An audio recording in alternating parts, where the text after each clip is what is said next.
Salut à toi. Aujourd'hui, laisse-moi te montrer la voix de Chisako Garden. Et si je te dis « Nous les mini-pousses », ça t'évoque de bons souvenirs? En tout cas, à moi, oui. Et je te le donne en 1000, là aussi, il va être question d'être de taille toute petite. Comme ça, là. Non, comme ça, comme ça.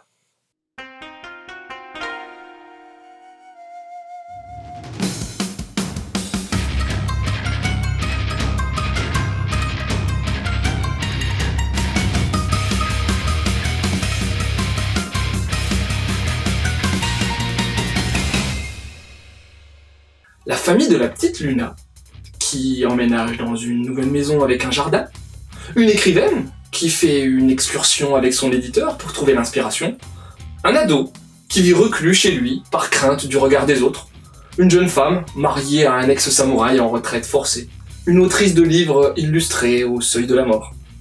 Toutes ces personnes ont en commun de côtoyer et surtout de voir ces petits êtres appelés Chisako, des sortes de petits lutins de la forêt si tu veux. Ils vivent en harmonie avec Dame Nature. Qui peut les voir? Seulement les humains qui ne sont pas encore tombés amoureux.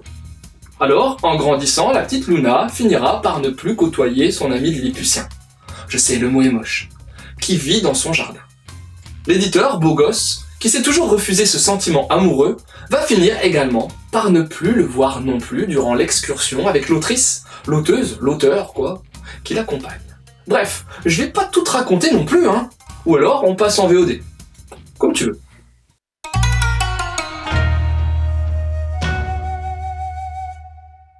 Ce recueil de 5 petites histoires fleure bon la douceur. D'apparence simple, la mise en case claire et fluide n'en reste pas moins sophistiquée. Diagonale et mise en case très élaborée sur certaines planches, densité accrue des vignettes, l'auteur magnifie les instants, parfois brefs mais touchants de ces histoires. On retrouve quelques codes du shoujo, mais sans chichi non plus.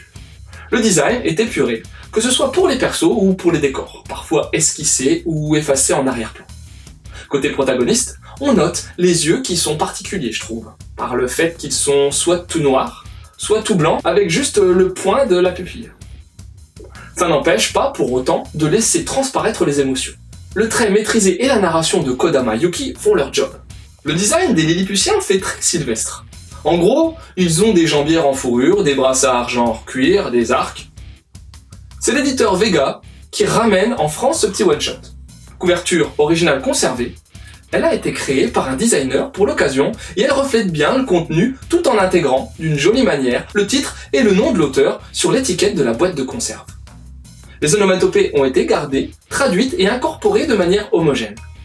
En rabat de jaquette, un petit mot de l'auteur et une courte bio sont présents. Toujours une bonne initiative, ces petits plus, toujours.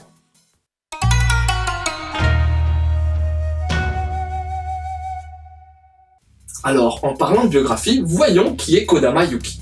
Surtout connu chez nous pour le jazzy Kids on the Slope, manga ayant reçu le 50e prix Shogakukan et qui a aussi été gratifié d'une belle adaptation en animé. Avec Chisako Garden, Garden no Niwa en VO, Niwa c'est jardin, mais bon, l'anglais ça fait toujours plus smart. L'auteur fait une parenthèse dans son travail et propose un univers plus onirique, où elle s'approprie le mythe des lilliputiens qui peupleraient notre monde. Elle utilise différents personnages, suivant les histoires, qui possèdent tout de même des liens entre elles. On retrouve la mère de famille de la première histoire, éditrice de livres de jeunesse, dans le dernier récit aux côtés de la créatrice des livres jeunesse, traitant justement de ces Chisako. Kodama a traité ce thème dans un environnement plutôt proche et familier. Mais pas que, car on se retrouve aussi au temps des samouraïs, où l'on découvre d'ailleurs le même Chisako vu dans l'histoire précédente, mais se déroulant de nos jours. D'ailleurs, on note que ces petits êtres vivent au travers des siècles sans tomber dans l'hyper-technologie et savent rester près de leurs racines. Pas comme nous.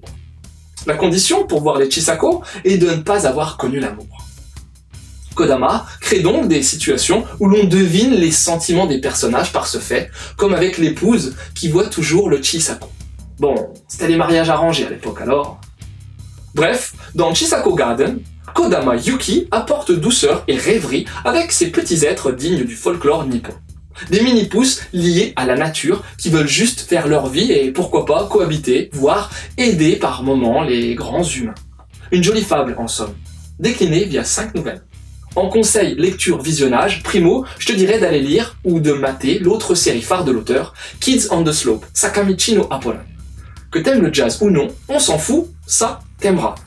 Même si le perso principal, lui, au début, il aimait pas. Deuxio va lire Minuscule. Un manga avec des petits bonshommes trop kikinous qui font leur petite vie et qui vivent de folles aventures. Et troisièmement, va prendre un petit chocolat chaud et installe-toi pour mater Arrietty, le petit monde des chapardeurs du studio Ghibli, où là, des Lilliputiens se servent chez les humains pour s'approvisionner. Voilà, c'était Lou, j'espère que cette petite chronique t'aura donné envie de lire Chisako Garden. Je te laisse et continue de suivre la voie du manga.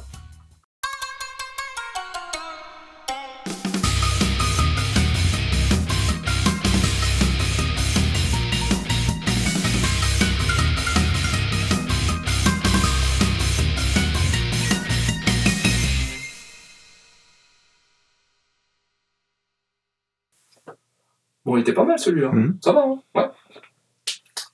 Quoi? Tu veux que je brûle des trucs? Ok.